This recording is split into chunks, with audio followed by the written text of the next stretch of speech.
Isang napakalaking dagok ang tumama ngayon sa TNT at sa buong Philippine basketball community.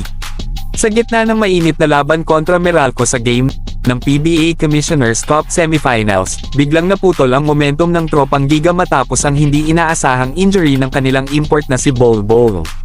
At ayon mismo kay TNT manager Jojo Lastimosa, tapos na ang conference ni Bol dahil sa tinamong Achilles injury.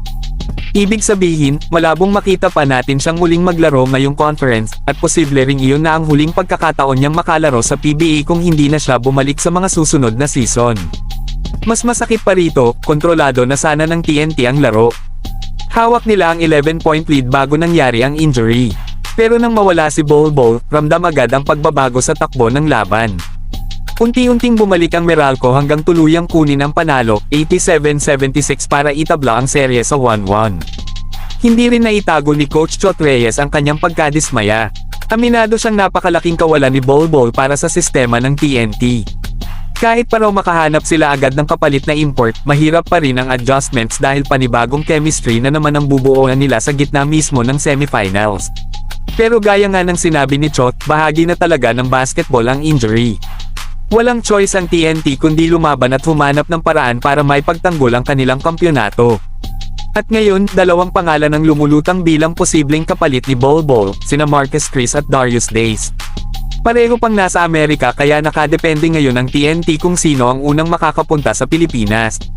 Si Darius Days ay dati nang naglaro para sa TNT kaya may advantage siya pagdating sa familiarity sa sistema.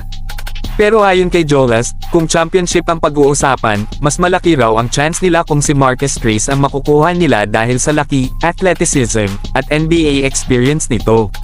Si Marquez Crist ay dating first round pick sa NBA draft at nakapaglaro na sa iba't ibang NBA teams gaya ng Warriors, Rockets, Cavaliers, Suns, at Mavericks.